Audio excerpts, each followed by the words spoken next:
In the heart of central South Africa stands a university focused on possibility, progress, and purpose. A place where knowledge evolves, ideas grow, and futures take shape. This is the University of the Free State. For 121 years, the UFS has advanced learning across 3 distinctive campuses, bringing together students from diverse backgrounds to form one connected, future-focused academic community. We are an innovative, research-led, student-centered, and regionally engaged university. Guided by our vision of responsible societal futures, we use our knowledge and partnerships to support progress and impact across our region, continent, and world. Across 7 faculties, our programs are shaped by expert academics committed to real-world relevance and meaningful impact. We train educators, health professionals, legal thinkers, creatives, scientists, business leaders, and theologians who drive change in their fields. Students learn from leading researchers and emerging scholars, working within networks that stretch across Africa and beyond. They step into a university that collaborates with global partners while remaining grounded in its responsibility to society. Our values shape how we teach, work, and engage. Excellence, care, accountability, impact, social justice, sustainability. These principles guide our commitment to student success, ensure a supportive and safe learning environment, and inspire a culture that embraces growth and forward-looking thinking. From advanced research facilities to community partnerships, from blended learning innovation to campus sustainability, the UFS continually evolves to meet the needs of a changing world.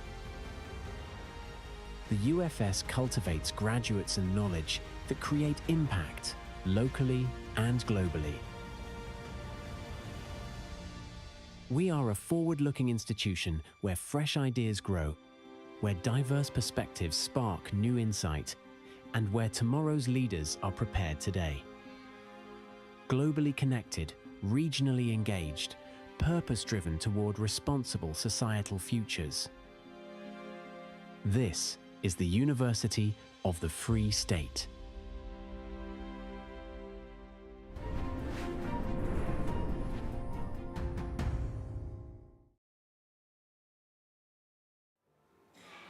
All right, my name is Martie Bloem. I'm from the Free State Centre for Human Rights, and it is my privilege to welcome you to this public lecture. It is actually my only duty just to present the Dean of our faculty, Prof. Serge Kamga. Thank you, Prof, for being here. Thank you for opening the ceremony for us. And he will do the introductions and actually the welcoming. So, Prof. Serge, we are honored to have you here. Thank you very much for your presence. Thank you.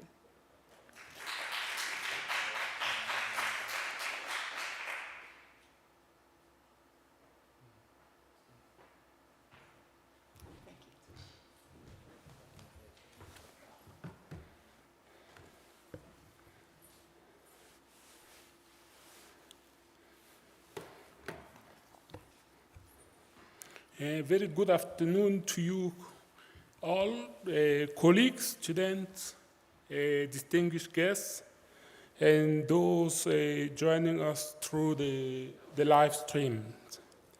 Well, it's a great pleasure to welcome you to the University of the Free State, and particularly to the Faculty of Law for this installment of the Public Law Seminars series.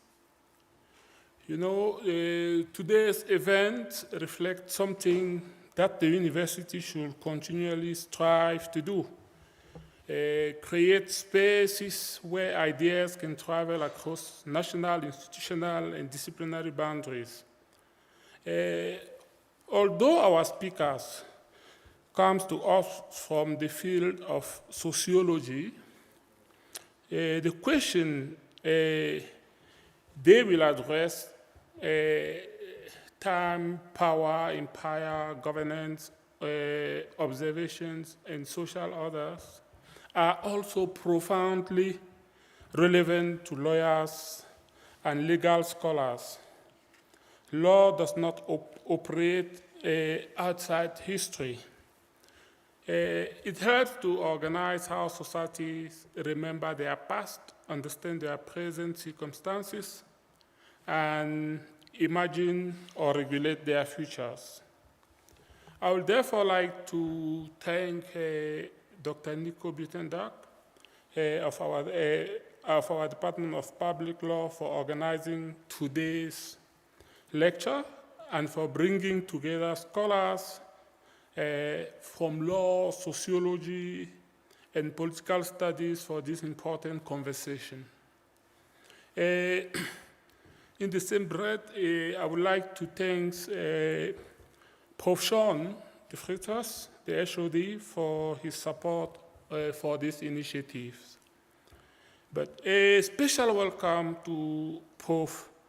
Kosuke Sakai from Kobe University in Japan, who will present the lecture titled Making Temporal Difference Observable, the Simultaneity of the Non-Simultaneous in a Systems, Theoretical Perspective.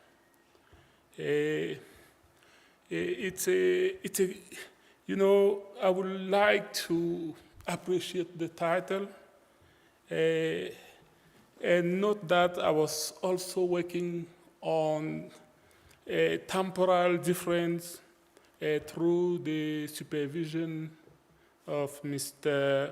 Mochabi's thesis, who was also focusing on that. So he really brought a lot to my attention on the topic. Hence, well, I would say he made me to become familiar with the topic. So I'm happy that he's here and surely will be ready to engage with some of the questions. I would also want to extend a warm welcome to our respondent, Dr. Alda Grobler, who is in political studies and governance here at UFS.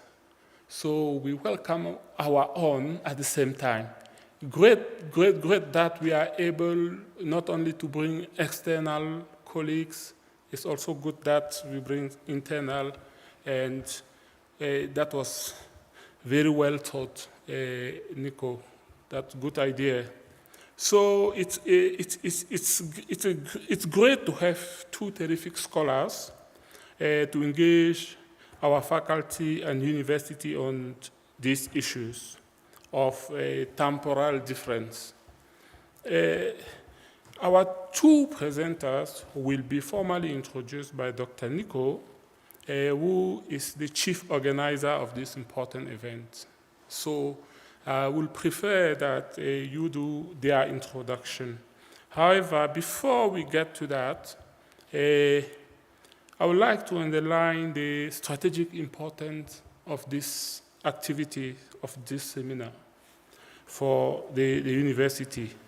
Here, our mission as a university is to generate and impact new knowledge that advances innovative and sustainable solutions to inform society's contemporary future progress and future progress. You know, the university strategic commitment, the first goal is to improve our academic excellence, reputation, and impact. And to do this, we need to connect to innovate.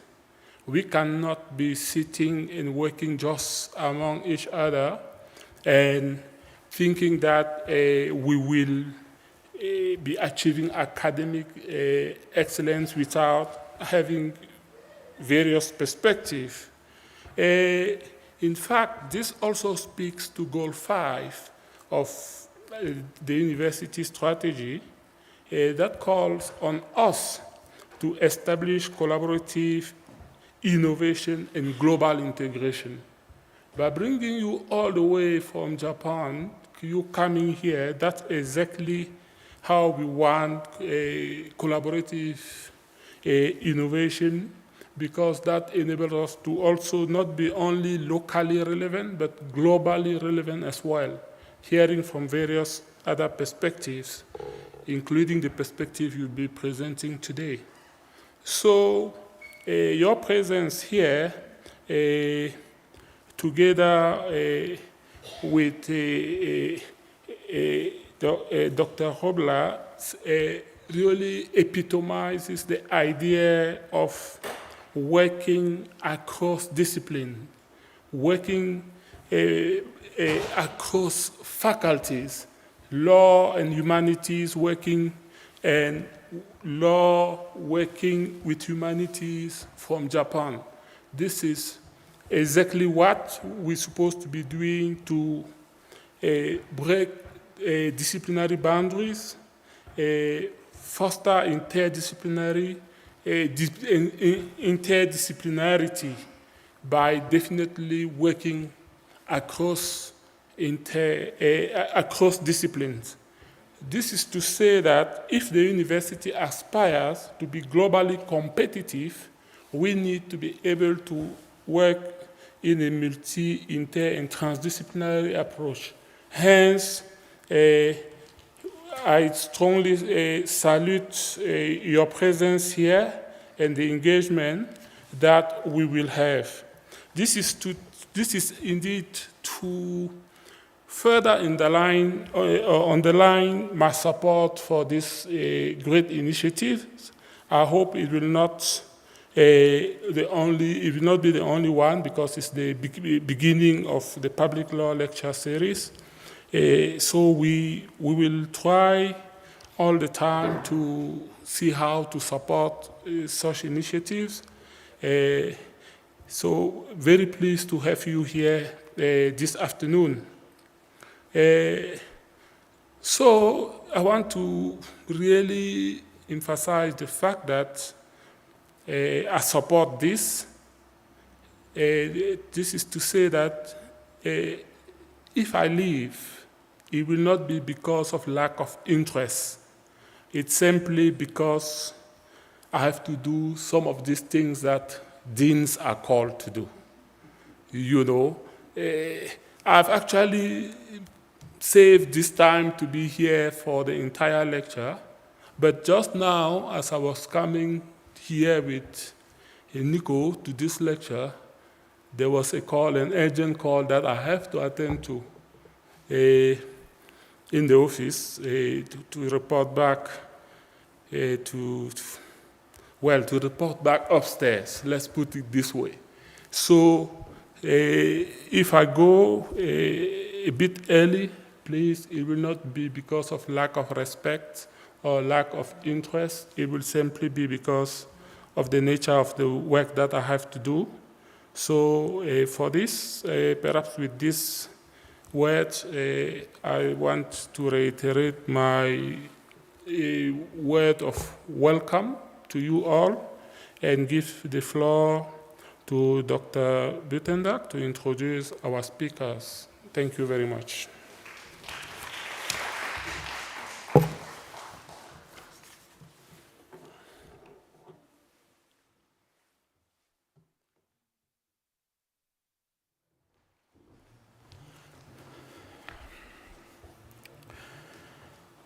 Thank you very much, everyone, for being here. I'm very happy with the turnout, and I really appreciate everyone coming on a Friday afternoon at the end of the term, end of exam time. It means a lot that everyone could come here. This is an important event for me, but I also think generally, as the Dean just mentioned, it's a international, even intercontinental, interfaculty, interdisciplinary event. And it's a great privilege for me to have had a hand in organizing this, and also to hear both Professor Sakai and Dr. Grobbelaar speak to us. I think we could say it's a Friday afternoon, but on the other hand, what better way to enter the weekend than with some intellectual fuel to take us through.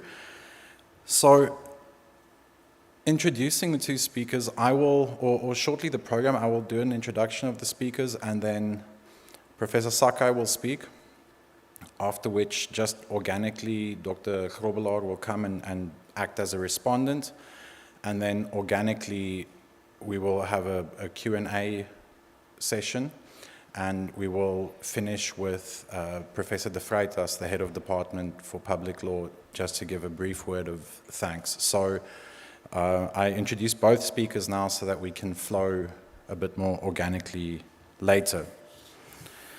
So firstly, it is my privilege to introduce Professor Sakai. He's an associate professor at the Graduate School of Human Development and Environment at Kobe University in Japan. Before joining Kobe University, he served as an assistant professor at the University of Tokyo. Now, those who know maybe the Eastern or Asian universities, the University of Tokyo is like Harvard, but a bit more prestigious, where he also completed his doctorate in 2020. His scholarship lies at the intersection of historical sociology, social theory, and conceptual history. He has a particular expertise in Niklas Luhmann's social systems theory, the historical development of the welfare state, modern forms of governance, social policy, insurance, and familialism.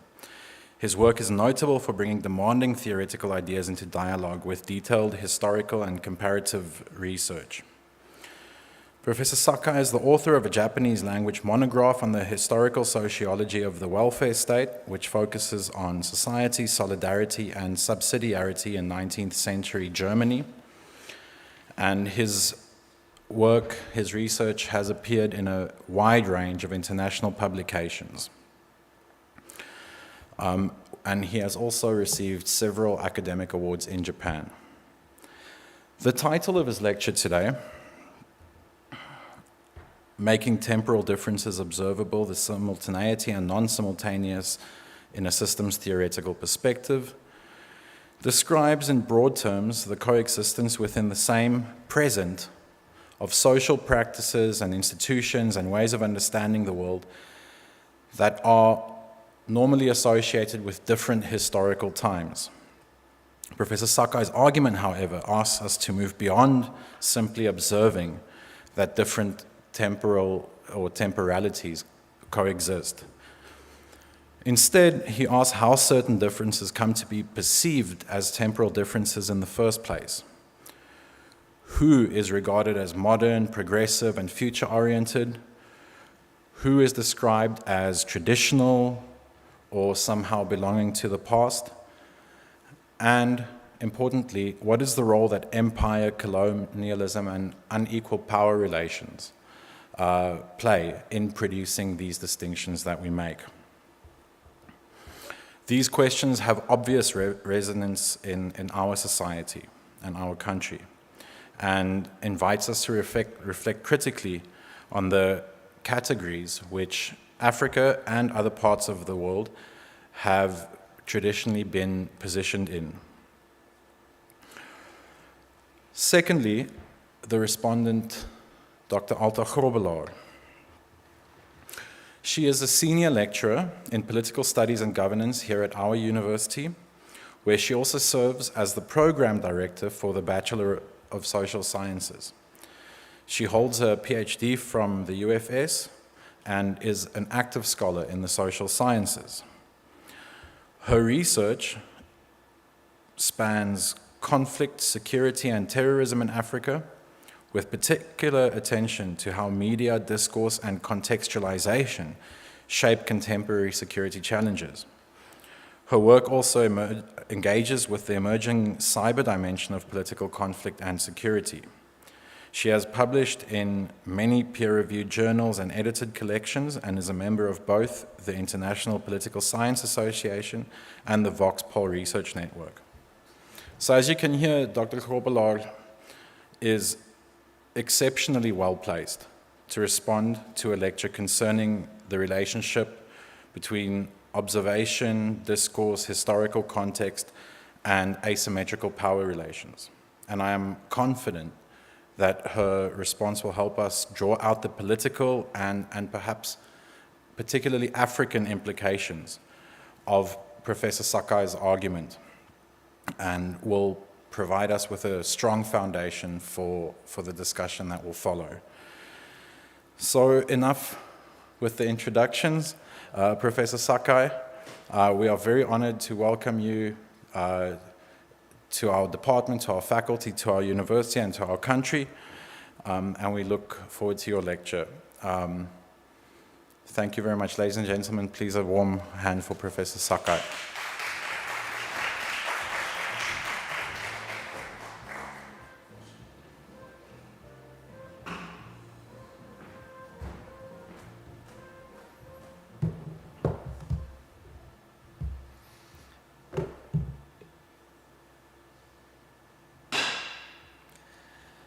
Yeah, thank you very much for the kind introduction, Professor Kamaga, and of course Nico, and thank you for inviting me to speak for here at such a gorgeous venue and University of the Free State. It is a real pleasure to be here, and I'm also very grateful to Arta for serving as a discussant, and I look forward to the discussion after the talk. So, yeah. Again, I would like to express my special thanks to Nico for all his work in preparing and organizing this lecture. Yeah, this is my first visit to South Africa, and I am very pleased to have this opportunity to discuss my work here. The concept I will discuss today already Dean Professor Kamaga mentioned about the time and temporality. And Nico, I thought already all part of my lecture now, but the concept I will discuss today comes from German social and historical thought, but I hope it can open a broader conversation across sociology, history, political study, and law. And this talk takes up the German concept Gleichzeitigkeit des Ungleichzeitigen, usually translated as the simultaneity of non-simultaneous. In this talk, I refer to it simply as GU, shorten the German concept. The central concern of the talk is how temporal differences are produced, observed, and experienced in social context, shaped by empire or asymmetrical power relations. I approach this question from the system theoretical perspective. I am specialized social theorist, as Nico introduced me, by treating GU as an observational schema, a way of asking through which distinction temporal differences become visible and meaningful. So I will proceed 3 steps. First, I introduce GU and explain why it raised the problem of observation. The second, I reconsider it in relation to colonial and imperial formation time.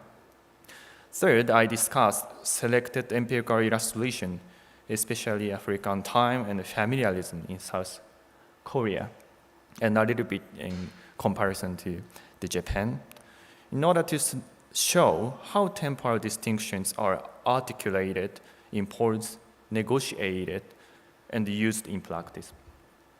Through the talk, I will keep in view how such temporal distinction matter for political project, forms of governance, and everyday life or social interactions. Okay, let me begin with the question that motivates this talk. Japan and South Africa are geographically far apart.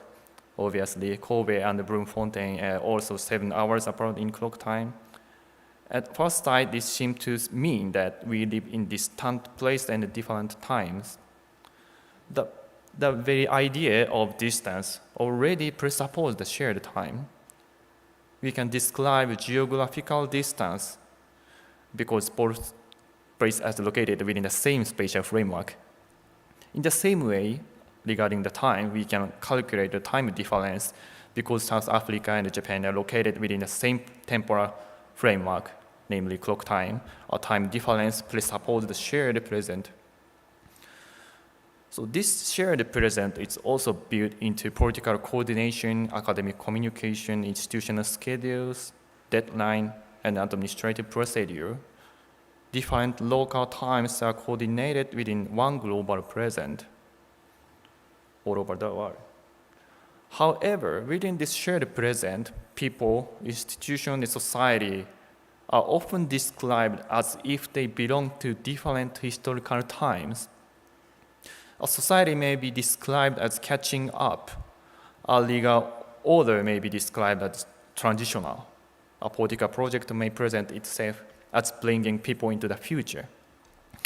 So the question I want to ask today is, how do people, institutions, or society that share the same chronological present come to be understood as belonging to different historical time?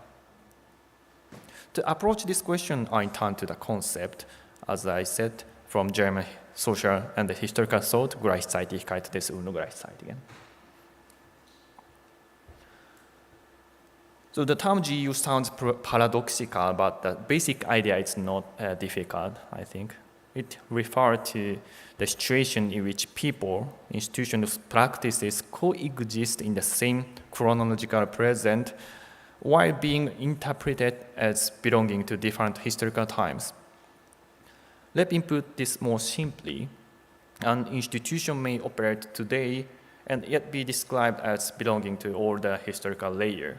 A political project may exist in the present and yet present itself as anticipating a future that has not yet arrived.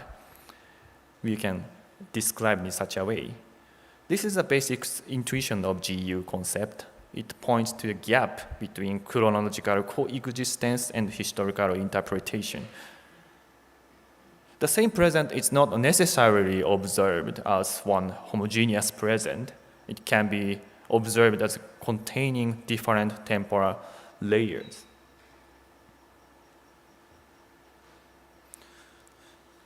So existing this discussion of GU concept have been important because they show that the present is not homogeneous. Yeah, the history of concept we can describe as I showed. In classical discussion, it's especially GU helped describe the coexistence of different historical layers within a single moment. For example, Karl Mannheim, German sociologist, used this problem in relation to generation. Different generations live together in the same chronological present, but their formative experiences are shaped and different historical moment. Or Ernst Bloch gave the concept a more explicitly political significance. For Bloch, the coexistence of heterogeneous historical times was crucial for understanding the tension of capitalism and the rise of National Socialism and fascism. In this context, GU did not simply mean that old and new elements exist side by side. Rather, it referred to the politically charged situation in which different historical orientations were present at the same time. At the same time, later discussions have emphasized that GU not a form of temporal experience that can be found everywhere in history.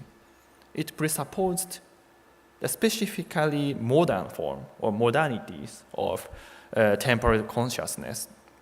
In particular, it depends on distinctions such as before and after, past and the present and the future.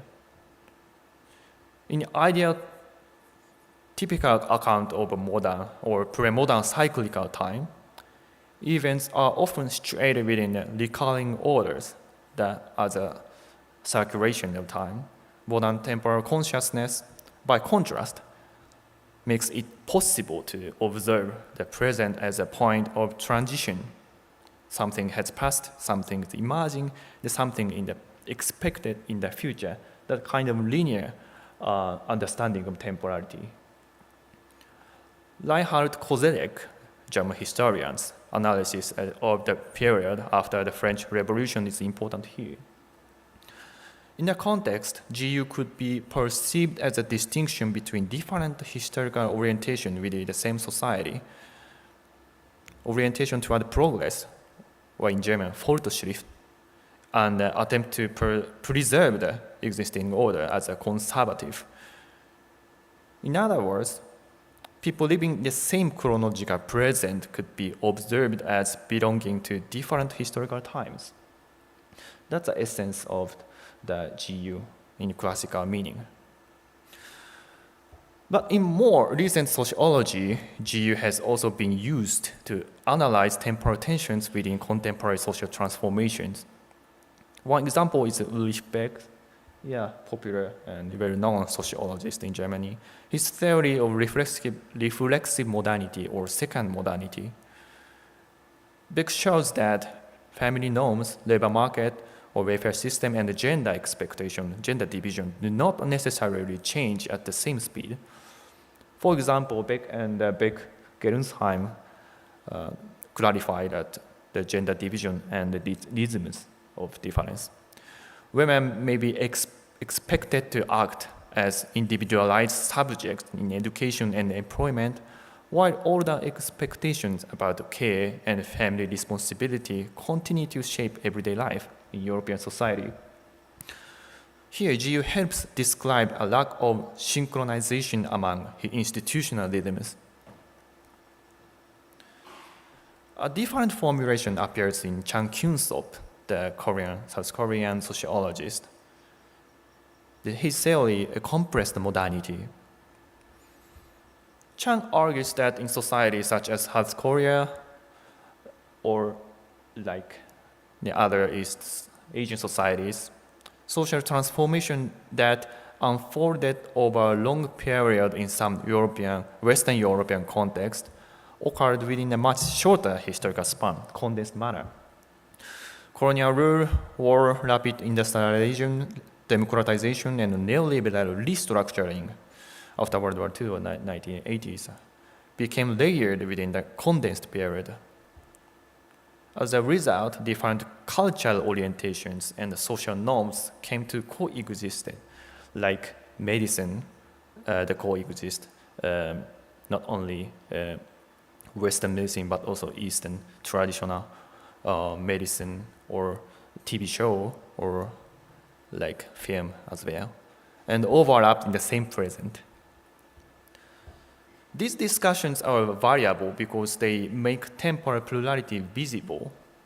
In that sense, they allow us to see that the same present may contain different historical layers. But hold on, at the same time, the concept raises the further question. This is my argumentation. When we describe something as non-simultaneous, we are already observing it from the particular standpoint or particular systems. We are not simply finding temporal difference. We are also deciding implicitly, explicitly what counts as the present and what appears as belonging to another historical time, like past or future.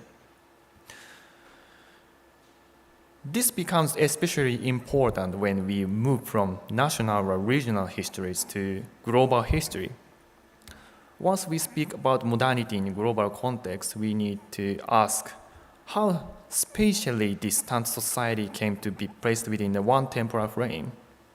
How did geographical and cultural differences become readable as historical differences? So this is why the concept is powerful, but also problematic.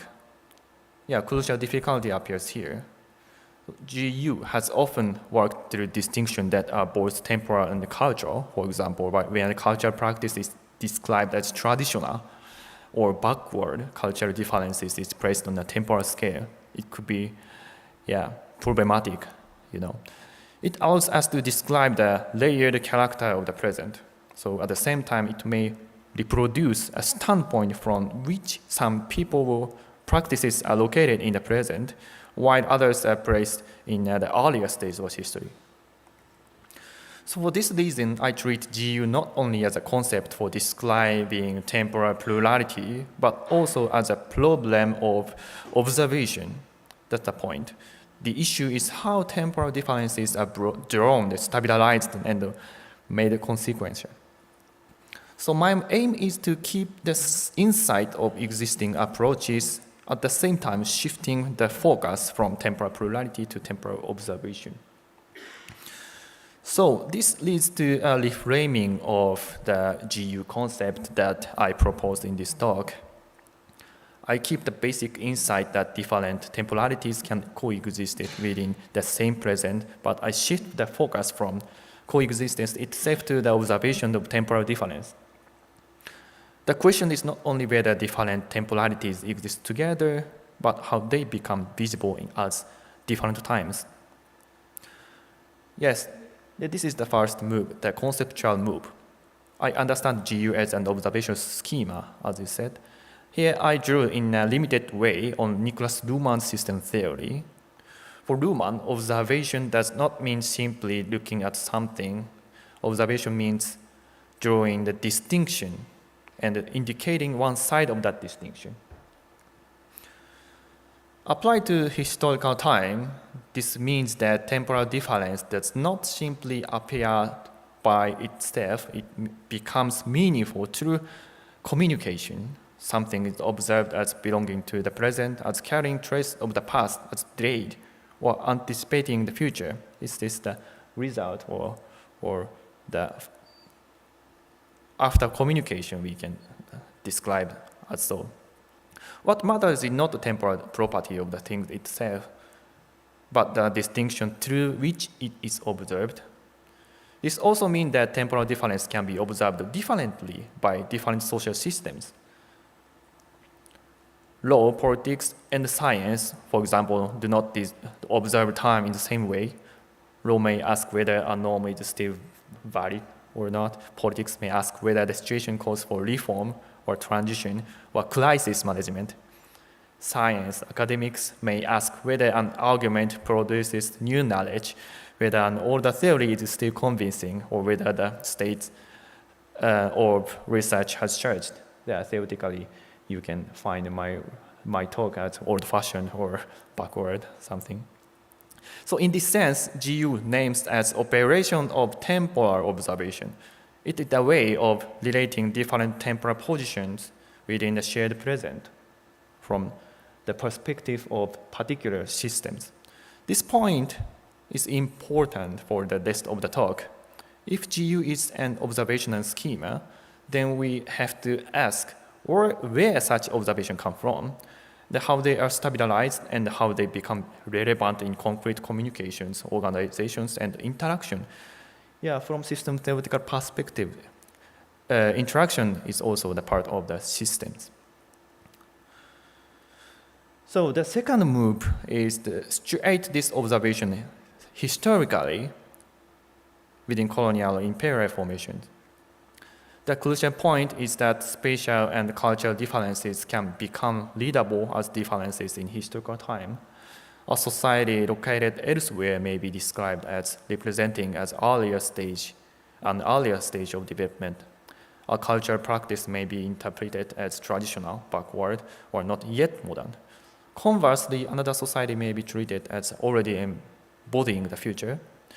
So colonial and empirical formation intensify this operation, I argue. Distant regions were brought into sustained relation to colonial administration, law, education, labor regulation, economic exchange.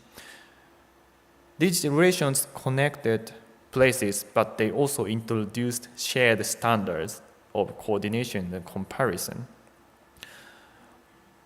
Ordinary devices of coordination, such as schedule or procedure, routine and plan, or clock time for labor regulation, made different practices comparable across different rhythms and horizons. Through such institutional forms, spatial and cultural differences could be translated into temporal positions.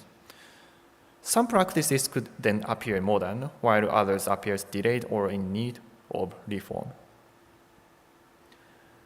And then the third move is to examine how this temporal distinction becomes operative in concrete communication. From system theoretical perspective, temporal distinctions are not only ideas or representation or the statement from the government or law or something. They become relevant when they are used in communication, in operation. Political communication may turn them into problems of reform of development. Legal communication may turn them into classification of norms, persons, or practices. Organization may translate them into programs, schedules, or procedures, or routine. In everyday interaction as well, they may shape expectations about timing, obligation, and proper conduct. This is why the empirical cases matter.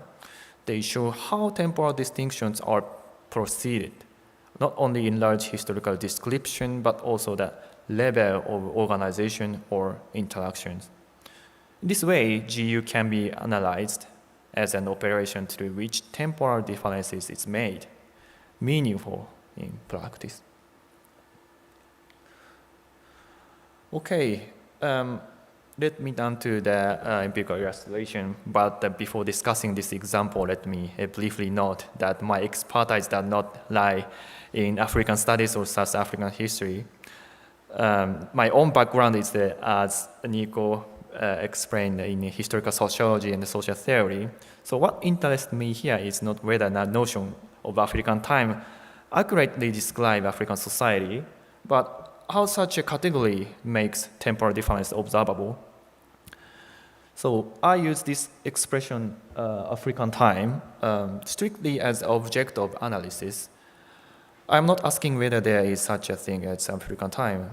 I am interested in how the expression circulates, how it is used, and what kinds of temporal distinction it makes available. So in the late 1960s, as introduction, some discussion already started about John Beatty's influential account of African temporal consciousness gave this problem a more systematic philosophical formation. He argued that African conceptions of time were primarily oriented toward the present and the past, with a comparatively limited orientation toward the future. This account has been widely criticized as far as I understand. Recent studies emphasize the multiplicity and situational variability of temporal practices across African society. The expression African time, however, has remained influential. It carried ambivalent meaning. In some contexts, lateness or unreliability, or other contexts, flexibility, a more relaxed relation to time, or critical distance from the pressure of rationalized clock time in Western society. So for my argument, this persistence is important. African time does not simply describe temporal practice. It organizes how temporal difference is observed. It's the mechanism for observation of the system. It can position some people closer to clock time, planning, and future orientations, while positioning others in a different temporal register. This is where GU becomes analytically useful. The issue is not whether European clock time and African time really stand opposed to each other. The issue is how people who share the same present are differentiated to the temporal description using this concept. So this becomes especially clear in discussion of development and governance. So here I drew on the article, the secondary literature by Whitlock, Knapp, and Van der Werp, published in African Studies. They show how African time is not only everyday expression, it is also connected to the way states and NGOs make the future legible. One important example is Namibia. In national development plans and the policy documents, the future is often formulated through goals, schedules, implementation plans, and measurable targets. These forms of planning are not neutral. They define what counts as future-oriented practice, according to these studies. At the same time, certain population can be observed as lacking such future orientation. In this way, the state presents itself as the agency that can lead, plan, and organize the future on behalf of those who are treated as unable to envision it for themselves. This is the point I want to emphasize. Temporal difference here become a form of governance. Some groups are not simply described as different, they are positioned in relation to the future, temporalized, either as needing development, needing planning, or needing to be brought into the future already defined by others. In this sense, African time can operate as an organizational and political schema. It makes certain future visible, and it can also confine people to past-oriented or not yet future-oriented position. At the same time, I found interesting that African time is not only imposed from above, it is also taken up and adjusted in everyday interaction. Widlock, Knapp, and Van der Werp, that they are anthropologists and conducted field work, also discuss South African uses of expressions such as now, and just now. There could be the different connotation. These expressions do not simply refer to fixed units of clock time. They communicate expectation about sequence, urgency, and timing. And I realized after I make this paper and presentation, there is some similar connotation also in Japan. Ima is now, and ima is a little bit different meaning from ima. In some interaction, clock-based time may be expected. In others, the relevant question may be less about the exact minute or more about the order of events after this meeting, after this person arrives, after this task is completed. This is important because it brings the analysis down to the level of interaction. People do not simply follow one temporal standard, they move between different temporal expectations depending on the situation and the relationship. In this sense, African time works as a practically partly can work. It can be used to explain delay, to signal flexibility, to negotiate expectation, or to shift between different temporal frames. And this brings us back to GU concept. What becomes visible here is not merely the coexistence of different temporality, rather we see how temporal distinction proceed in communication, in operation, by states and organization in development planning, and by participants in everyday interaction. Okay, maybe about this argument, you can easily criticize me and related studies. Okay, let me now move from development governance to another field in which temporal difference become visible, namely welfare governance. The previous example shows how temporal distinction can operate in development policy. Certain population may be described as lacking future orientation, while states or organizations present themselves as agents that can plan and organize the future. A similar structure can also be found in welfare states. Here, temporal difference does not appear mainly through development or modernization or the concept of temporality itself. It appears through the relation between family, care, and social policy. The familiarism is useful for this discussion because it is often described in temporal terms. It may be treated as traditional, pre-modern, or culturally specific. But at the same time, family responsibility continues to play a very present role in welfare arrangement, obviously. So the question is not simply whether familiarism is traditional or modern. The question is how family responsibility is observed, maintained, as used within contemporary welfare governance. This is the same structure as African time, I guess. In this sense, familiarism can be understood as a temporalized policy assumption. By familiarism, I do not mean only the cultural preference for family ties. I mean institutional expectation that families will provide care, support, and the risk management where the state or the market does not really do so. The reason to legitimate. This is important for GU concept. Familiarism is often observed as something old and traditional. It seemed to belong to the earlier historical layer all over the world, I think. But it is not simply a remnant to the past. It can also function as a present mechanism of welfare governance.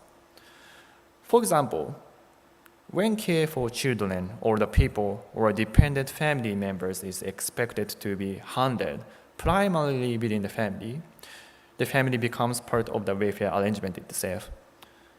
It absorbs risks that might otherwise become problems for public policy, labor markets, or social insurance. This means that a norm that appears traditional can be institutionally active in the present.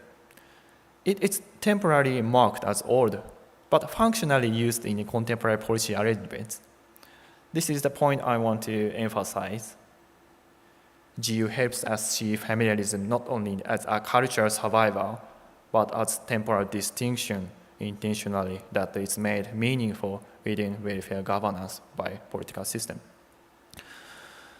So let me take South Korea as the main example. South Korea is often discussed through the concept of compressed modernity, as Chang Kyung-sop, as I mentioned.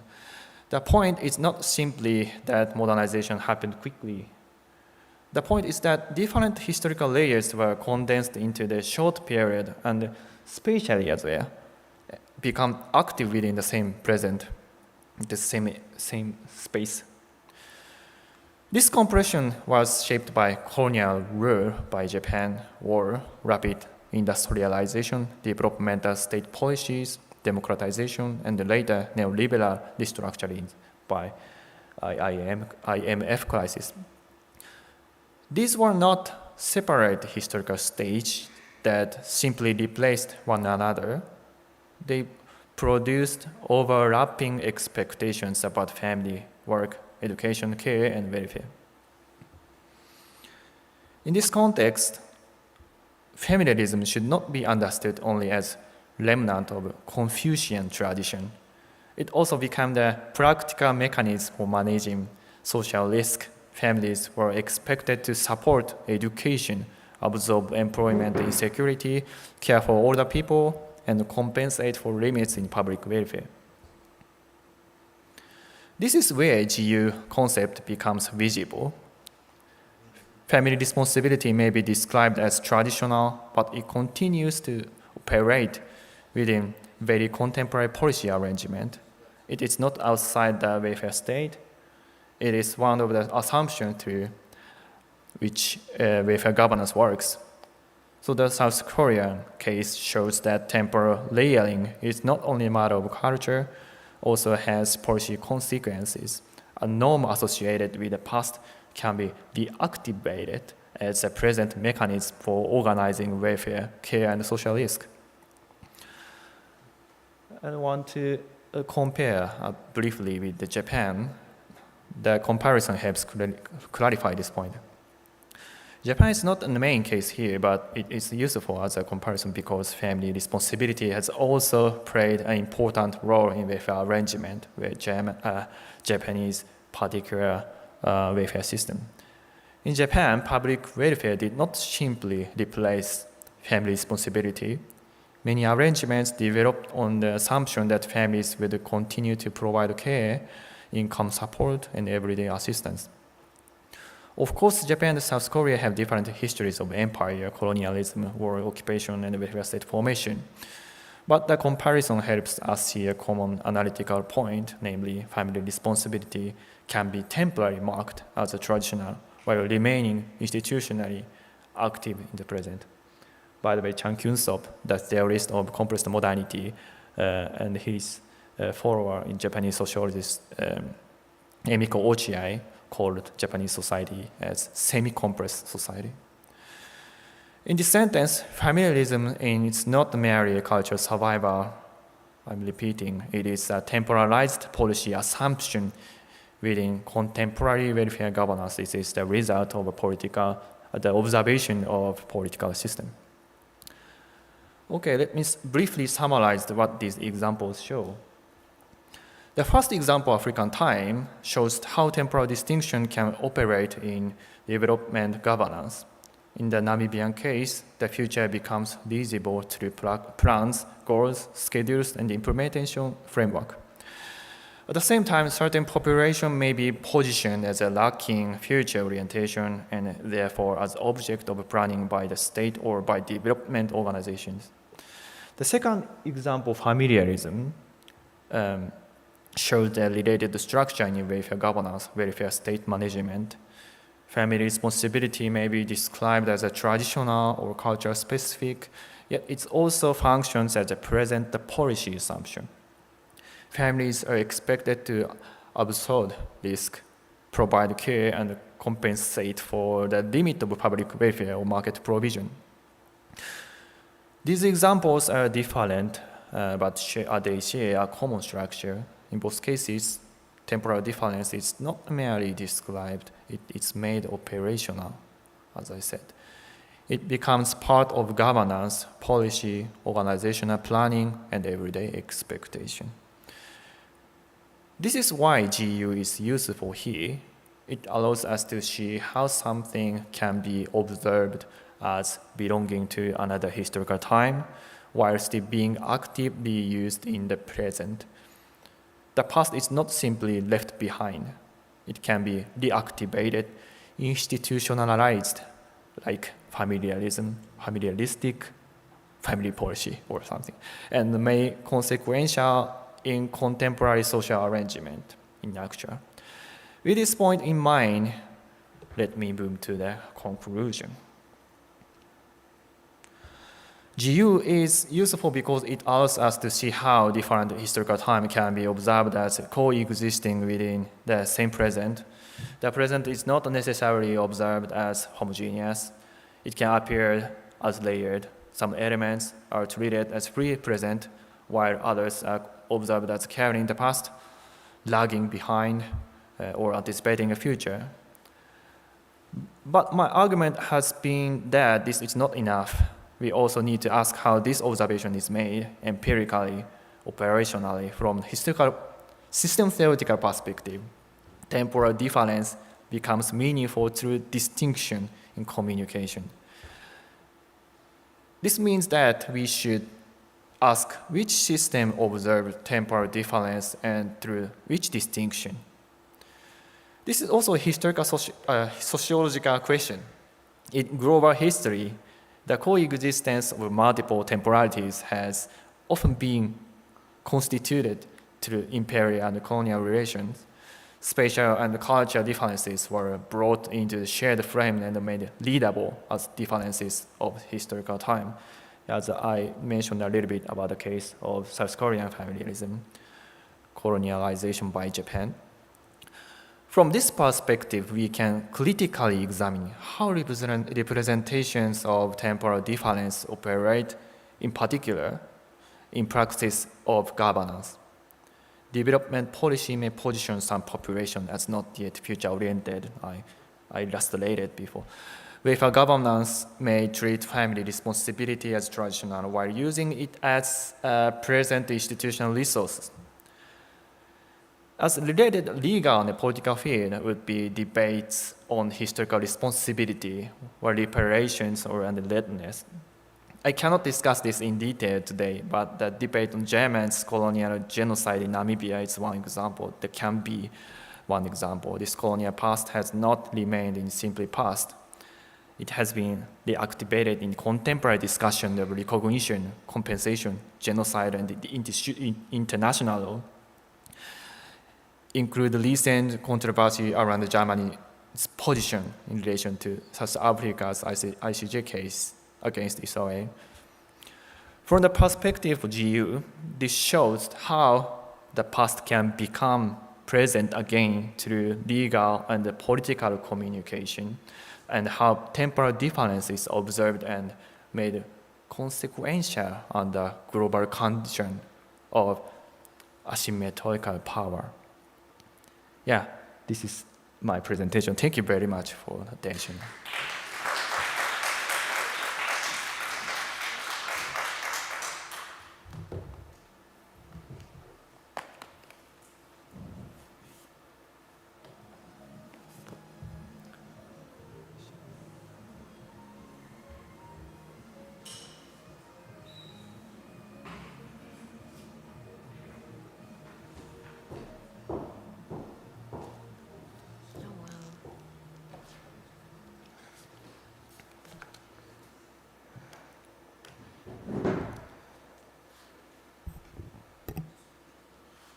Professor Sakai, thank you so much for what was a deeply thought-provoking and intellectually rich intervention.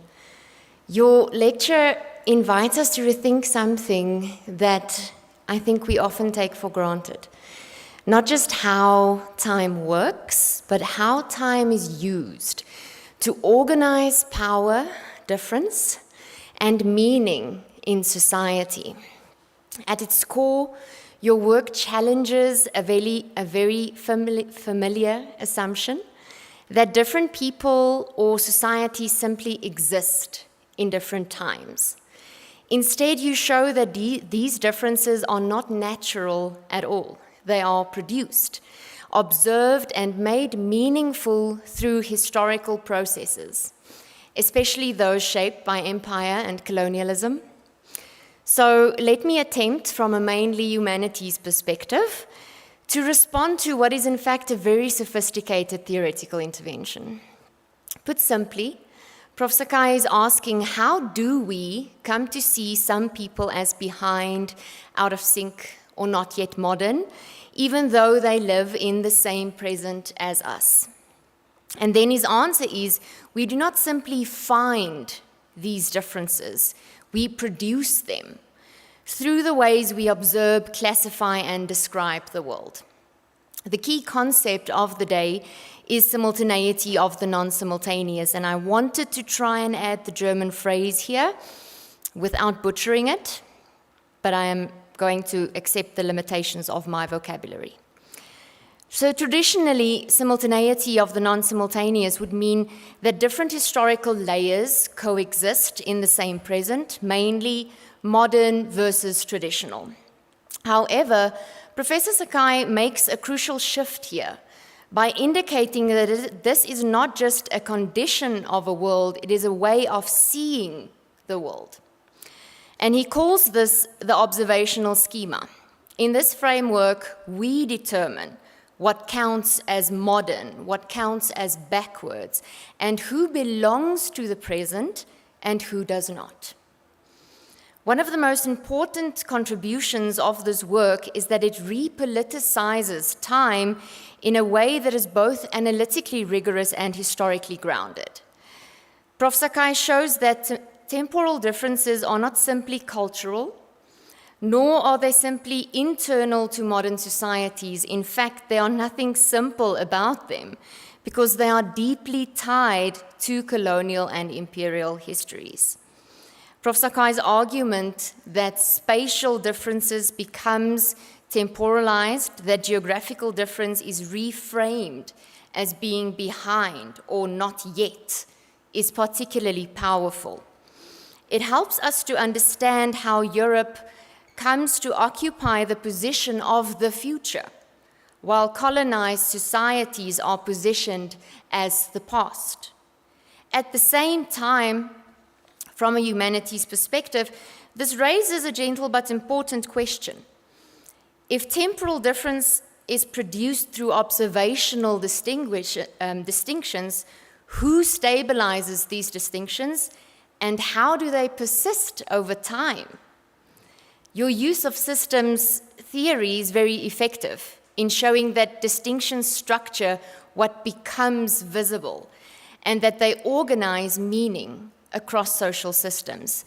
At the same time, one might wonder whether these distinctions sometimes appear a little abstract and whether there is room to more explicitly foreground the historical actors and institutions that actively produced and enforced these temporal hierarchies. This is particularly relevant in contexts like South Africa, where temporal hierarchies were not only systemic, but also concretely implemented through law, policy, and coercion. Your work also shows how people across various contexts negotiate, adapt, and move between temporal frameworks. This opens up a further question: to what extent do these acts of negotiation remain within the inherited temporal frameworks? And to what extent might they reshape them? This is not a limitation, but rather a productive opening, particularly in the African context, where temporal understandings are often layered, relational, and grounded in different historical and cultural logics. From an interdisciplinary perspective, your work is especially compelling because it creates a shared analytical space across fields. It brings together systems theory, global historical sociology, and post-colonial thought into a framework that allows us to analyze how temporal difference is produced and sustained. For the humanities, your intervention does something particularly valuable. It shifts time from being a background condition to being a cultural and interpretive problem.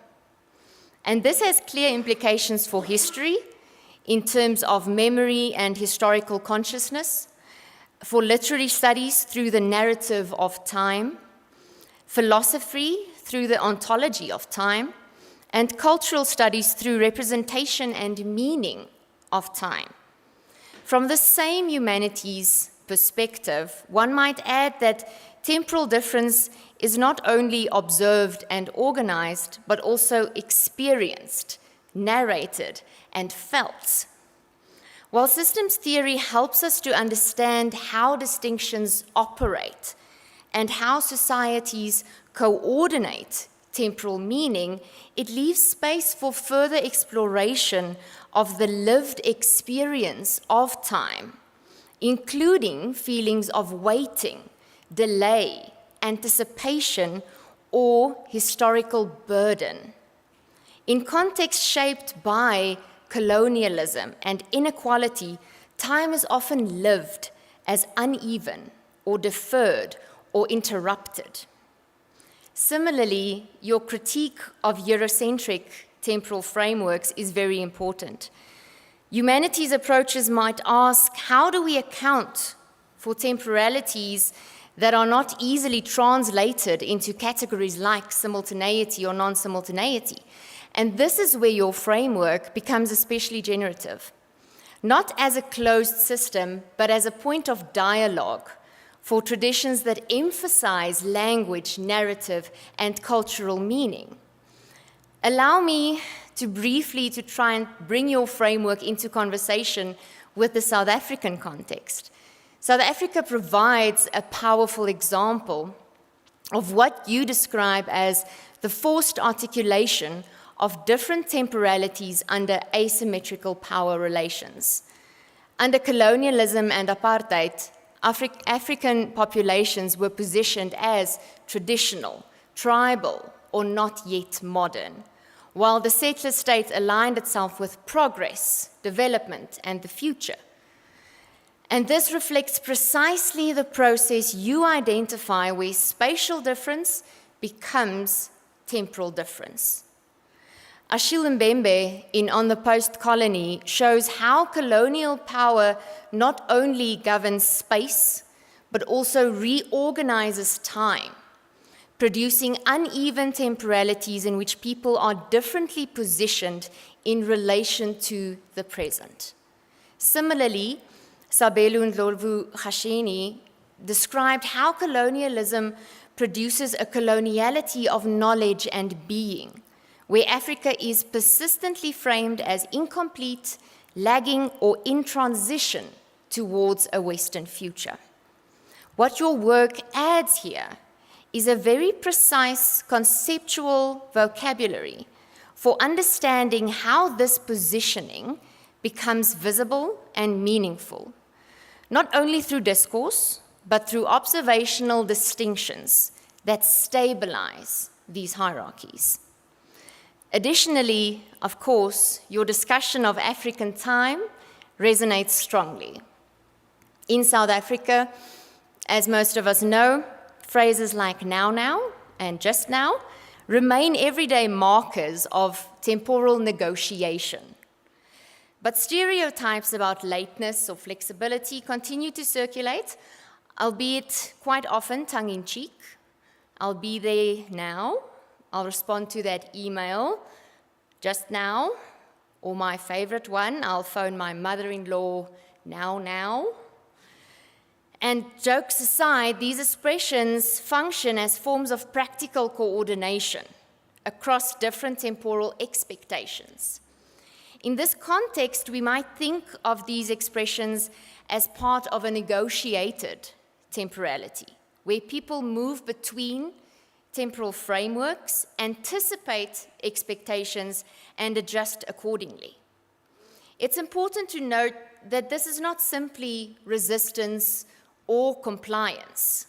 Rather, it reflects precisely what your framework captures, the situated navigation of multiple temporal orders.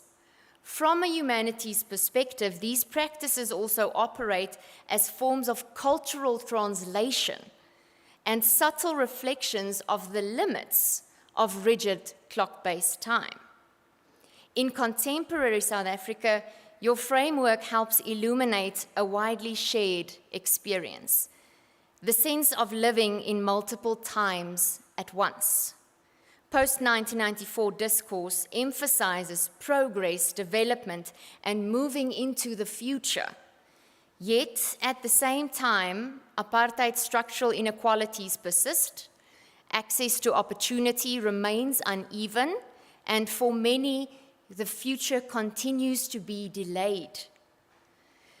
Your concept of GU allows us to understand how these layered temporalities are made visible and how they are interpreted as progress or delay. In South Africa, development discourse often continues to frame communities as behind, underdeveloped, or in need of acceleration. And this reflects the dynamics you identify, the ongoing production of temporal hierarchy within a shared present.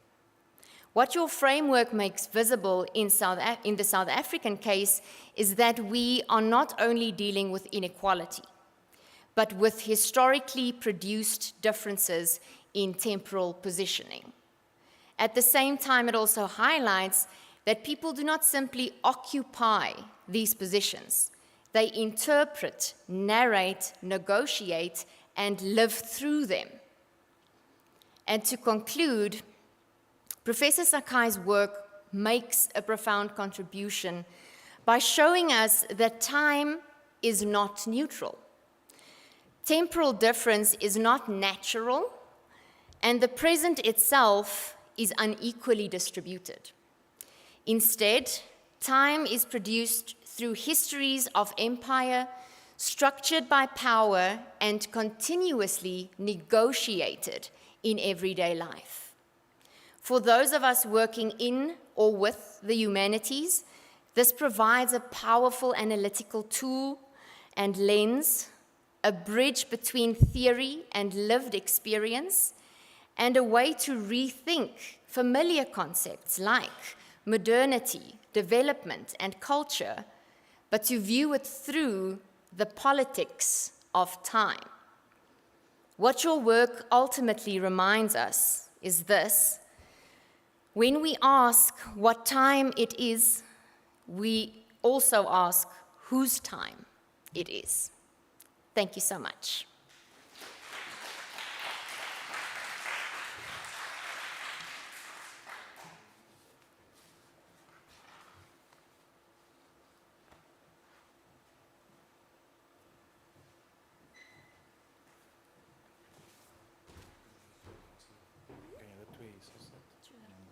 Ik zal rondlopen met die mic.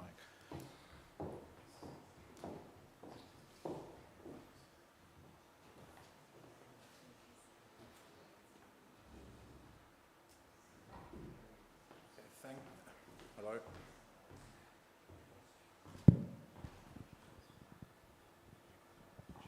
Thank you very much, Alta and of course Geff, for those presentations. Then we will have a few minutes of question and answer time to the two speakers. I will be the mic man. So is there anyone who wants to kick us off?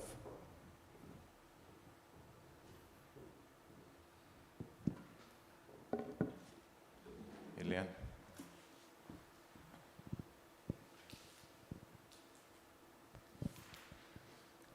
Thank you to both of the speakers. This was a genuinely excellent talk, and to the respondent for capturing all those ideas so well. I'm really curious about a particular, a contemporary iteration of empire that we see unfold currently as we speak with the new kind of empires of AI, where we see the future being weaponized and operationalized, if you will, in bureaucratic contexts to further a kind of capitalist speculation around AI stocks. So in our everyday environment in this university, we're constantly told we need to use AI, we need to use Gen AI because we do not want to be left behind.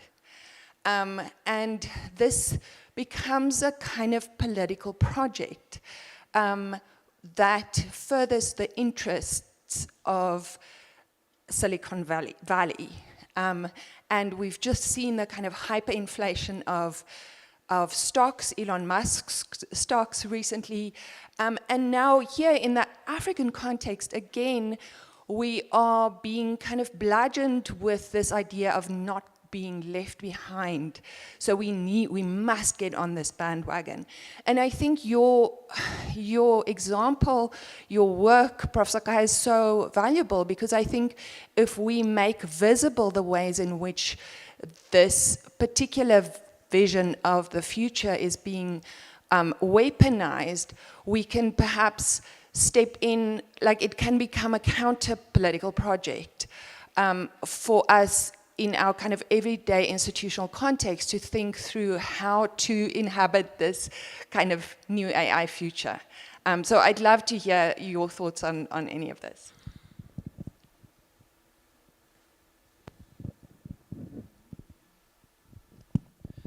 Yeah, thank you very much for a very insightful comment about AI or digital technology that made a situation drastically about also the temporality of consciousness or how something visible. And the point or the argumentation you stated and I found interesting is that weaponizing AI and politicizing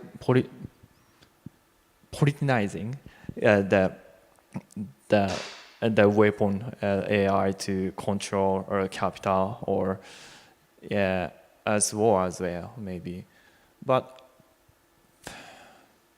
yeah, it's difficult to say. But yeah, I think historically speaking, the technology can already have been utilized by future prediction and in not only political context but also the economy or science or so as well. Maybe AI technology make the situation more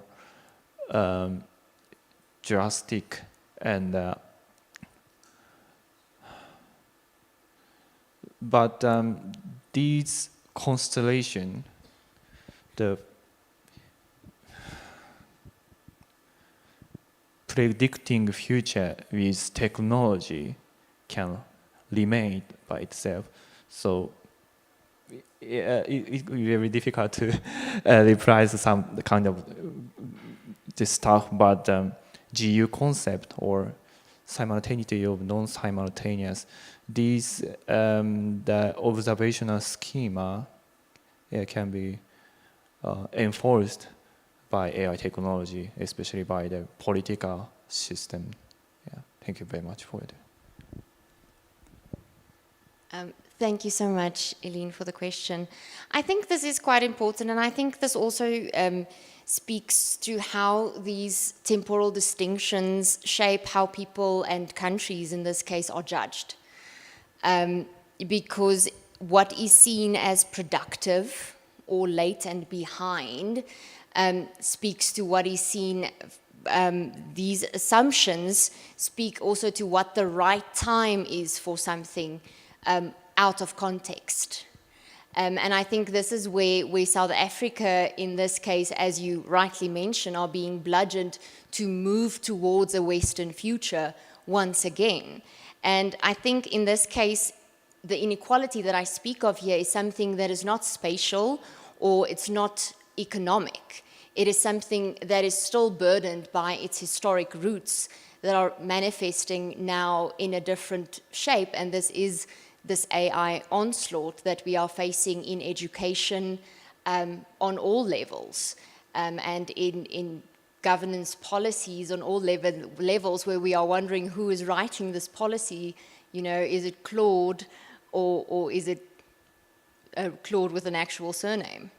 So I think it speaks to historical roots repeating, and what is considered the right time for something, and in which context can this be viewed. Thank you. Anyone? Yes. Thank you so much for your presentations. I did quite learn a lot. I must say, it's the first time I'm introduced to this concept, so I'm very much interested about it now. I want us to explore the relational elements of temporal difference. My question is quite simple. Will we ever reach a point where, as humans, on a human scale, regardless of your historical background or where you are, reach a point where we are considered or looking at each other not from a perspective of how you speak is more civilized, or the language you speak, how you dress, how you act, and not categorize people or countries as this African country is less African. You know, there's this perspective as if South Africa is not really African. When we're referring to other African countries, we say the African countries, and then it's like literally Africa is in the name South Africa. But you know, it has this type of classism that is attached to it, where we look at how a person acts, how they dress, how they speak, how fluent they are, and then immediately class them in a particular point, and therefore they are either civilized or not civilized, or they know more, they don't know more. Will we reach a position where we just are viewed as humans?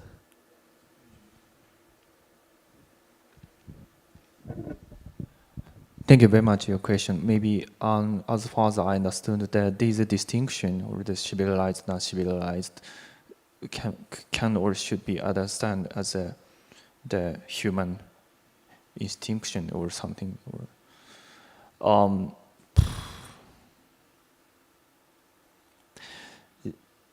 Yeah, generally, my argument started the how we understand the modernity, the concept, the simultaneous non-simultaneity. The concept comes from my understanding from Reinhard Koselleck. Koselleck, the historian, and invented the concept, the temporalization of the temporalization itself, and using the linear concept of time.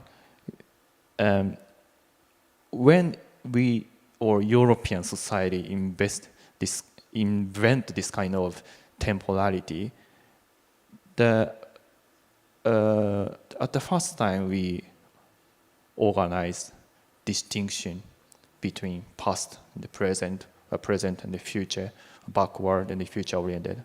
So the understanding always presupposes this modernized understanding of temporality, and including this understanding, maybe the asymmetrical relationship have been observed. So I argue this, historically speaking, is not intuition or the motivation of human being by itself, but the problem of modernity, or how we consider modernity. The question is could be more important for the thinking the distinction in interaction as well, in some concrete communication. Yeah. Thank you for that question. I think throughout this work, because it might seem a little abstract and theory heavy, I think we should still give credence to the human agency that can be visible in this work.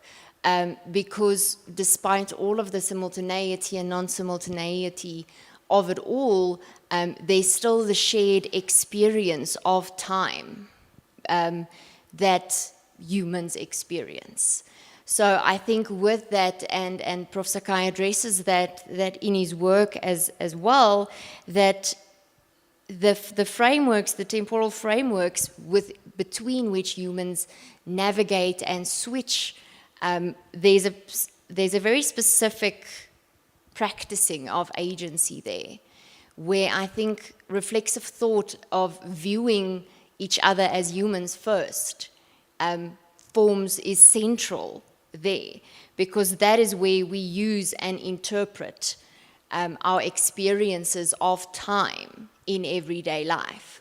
So although systems theory is very strong at showing these distinctions, civilized, non-civilized, modern, not modern, etc., and how they are structured across society, it also illuminates how time is experienced by these same humans, and through memory, through shared consciousness, through waiting, and through that intergenerational tension that is shared by humans. So I think we should be careful throughout the work to not miss the human agency that it does embody. Kanya? Thank you very much. Kanya Motsabi, Department of Public Law. Thank you for a fascinating discussion this afternoon, and apologies for my voice. I'm really rather struck and appreciative of the notion of agency in this context, partly because I'm a simple lawyer with very little social theory or even philosophical theory behind me, who foolishly decided to confront, not too long ago, one of the most significant problems of temporality and its conceptualization in international law, the rule of intertemporal law, that the law of the time of the event, if it's past, must be applied to that past event, and that the more modern, perhaps more humanistic law of today is irrelevant. And this, of course, I was doing in the context of colonialism and reparations for colonialism. And I must say, it was quite an experience, because these notions I'm hearing today that time is a social and political construct, there's nothing intrinsic or objective or fixed about it, that it is a representational matter, that it's communicated, and that it involves necessarily political choice. or choice from a point of view of political economy.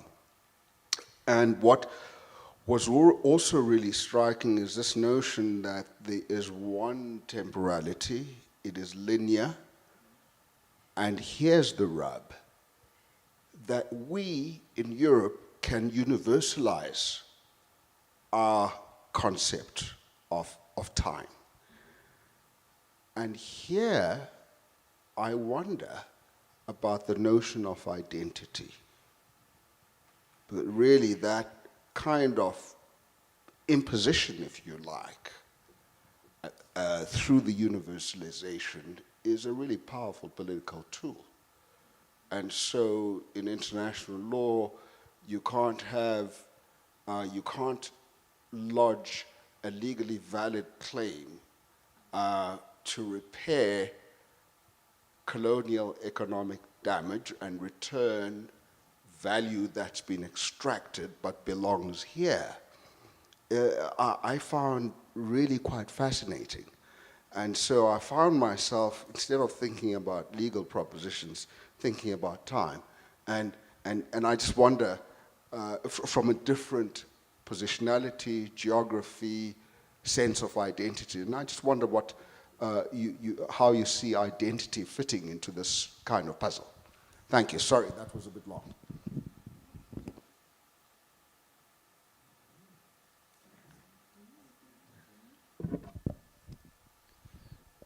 Yeah, thank you very much for the very important the comment.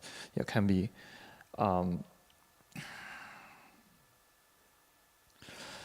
like the concept. Yeah, from system theoretical perspective, Nicholas Luhmann, functional differentiation is the basis of modern society, in not only a European society, as a world society system. And in general, we can say that functional systems such as law cannot be run away from the modern temporality, and we have to start always the linear procedure or processes that cannot be retrospective, go back from the past. But at the same time, maybe it's just irritation to the operation of functional system. We can say that in a system of law, legal system, each operation can irritate the connectivity to the next move to the operation of legal system. And in this process can be connected. What is that the for example, some concept of another ontology of temporality, or someone refer in the court the concept of the non-Western concept of time to negotiate some issues or something like that. And if they these kind of communications observed in the legal system, and sometimes it's not just irrelevant statement, but can be treated as irritation in the further communication of legal system. It's not predictable, but yeah, communication is the eternal operation in the system, reproduction from system theoretical perspective. So temporality is also being processed as semantics, I guess. So this can be the potential for the diverse understanding of temporality in each functional system.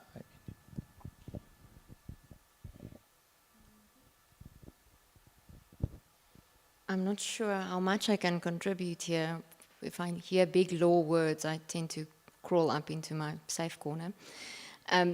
But I do think in terms of individuality and interpreting the terms and the ideas put forward by Prof. Sakai, there is some interconnectedness that we can find here. And what I also found interesting about the work was the similarities between some entangled histories and entanglement work within the African context as well, where we are already shown that histories are interconnected. But what we see then here in this work that becomes illuminated is how do we take these connections into consideration, but also reinterpret that as temporal differences, and how do we use those interpretations then in turn to see how that impacts inequality, or how we interpret discourses that are historically grounded.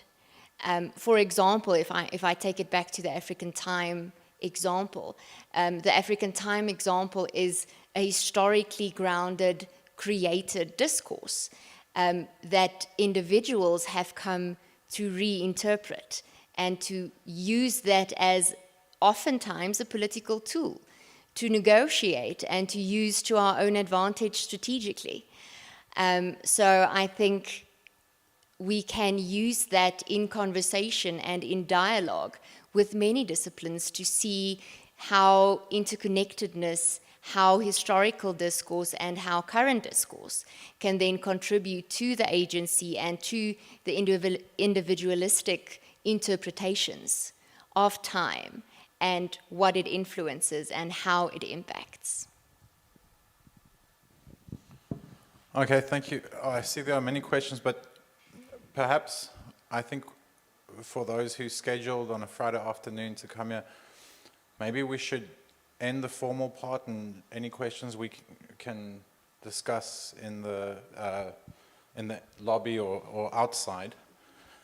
So please, so I'm not calling an end to the events, but I'm creating an escape route for those who have other arrangements. So concluding the formal part of the proceedings.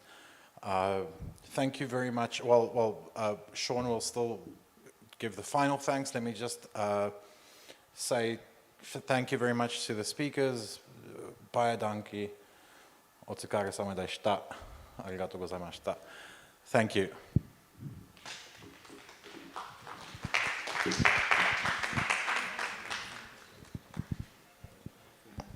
I don't know if I deserve the stage, so I'm just going to talk from here. Dr. Bloem, thank you for, amongst many commitments, that you made time for this, introducing the Dean. Appreciate it a lot, and as you heard, the Dean has got a busy program, but also in his absence, want to also from my side, and I think all of us just appreciate his time for being here as well.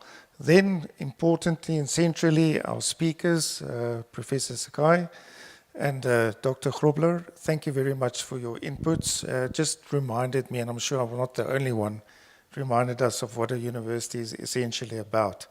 It's about these deep, deep debates, and not always easy debates. And I love the interdisciplinary, I wonder if I should say, welcome to the law faculty. So I just love the interdisciplinary relationship that we've established here. And then, Nico, thank you very much for organizing this. We all know it's not easy, all the logistics and so forth. So thank you for the time and all the, nervous moments and that, but it all worked out very well. So thank you very much. And then I also want to thank our marketer, Mr. Angelo Arendse, literally, who was busy with making this a success to the last minute. When I saw him carrying in the chairs and the table, we also want to thank you for everything in that regard. And last but not least, all of you, Friday, which really thank you for being here and for the interactive debate that took place. And I can say with much confidence and assurity that many seeds have been planted for further discussion. And that's the importance as well. It's not always an end point that we should get, but at least a starting point. And I think that has been accomplished. And Professor Sakai, all of the best with your travels. You've been to Stellenbosch, but welcome to the most beautiful province in the country, the Free State. And may your trip back to Germany, he is for a year in Germany for research, also be comfortable and get some rest as well. Did I leave anything out? I don't think so. So thank you very much and enjoy the weekend. Bye-bye.